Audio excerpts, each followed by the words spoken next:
is Jori. This is a training video on how to get your horse back up in a neck. So I found 3 ways to get this done, and these are just my ways. It's not the only way to do it, but I know 3 ways to get it done. 2 of which are on the ground and 1 is on your back. You can try whichever ones you want, and you can try them all in different steps. It doesn't really matter. Either way, you're probably going to get this done. It's really quite easy. Okay, so for this, this is the first one and probably the most easiest one. I want you to pretend there's a button on your horse's chest. And if you feel in there, there's usually a bone, which I don't know why, hers is right here. Basically you can take your thumb, your whole hand, your fist, I don't care, just push on it. When they back up, and take your hand off and give them a treat. Like, for the second one, you're going to have to use your lead rope. Just put it over their neck, like so. And basically, you're going to do it. Usually for this one, I'll pull back on both at the same time. But if you're really lucky, you're just going to have a horse that's already quite sensitive to being backed up.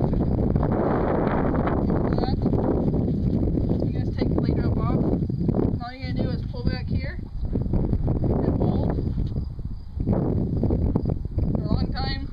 That's where the time comes in. Wiki, work with me here. And when they back up, you're going to release the pressure and give them a treat. For the third one, basically, we're going to assume you can already ride your horse to the neck rope. I advise you do this in a small area, such as an arena, a round pen, or a stall. Don't do it out in the open. That's really dangerous, especially if you don't practice. Basically, all you're going to do, don't pull back up here, whereas it might work. It's really sensitive up here, and you're more or less going to hurt them to get them back up, where you want them to learn from pressure.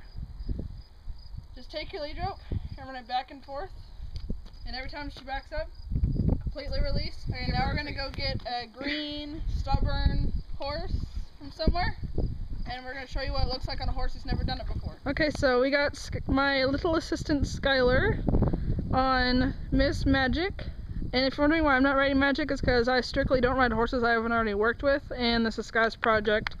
Sky volunteered to use Magic, so that's what we're going to do.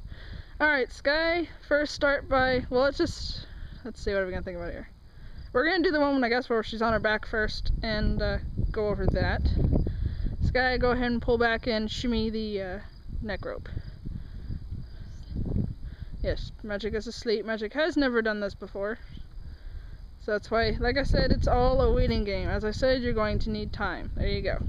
And if you had treats, you'd give her a treat right about that. Sky, go ahead and do that again.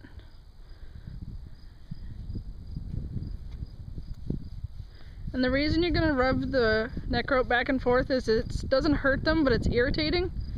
And they're going to try and find a way to make it go away. And if for some reason your horse went forward while doing this, don't worry, just stop them if you have a way to stop them.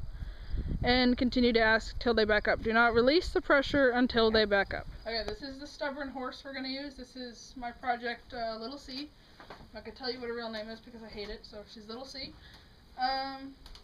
She's not broke, so I'm not going to do this on her back, but I'll do basically what I'm going to do on her back on the ground. Okay, so I'm going to take the lead rope here on Miss C, and I'm going to shimmy it back and forth. She's not as stubborn as we thought she was. Yeah. So, as you can see, it's not hard to teach even with stubborn horses. Basically, don't hold a steady pressure because they're just going to learn to be immune to it and push against it. Shimmy your hands back and forth.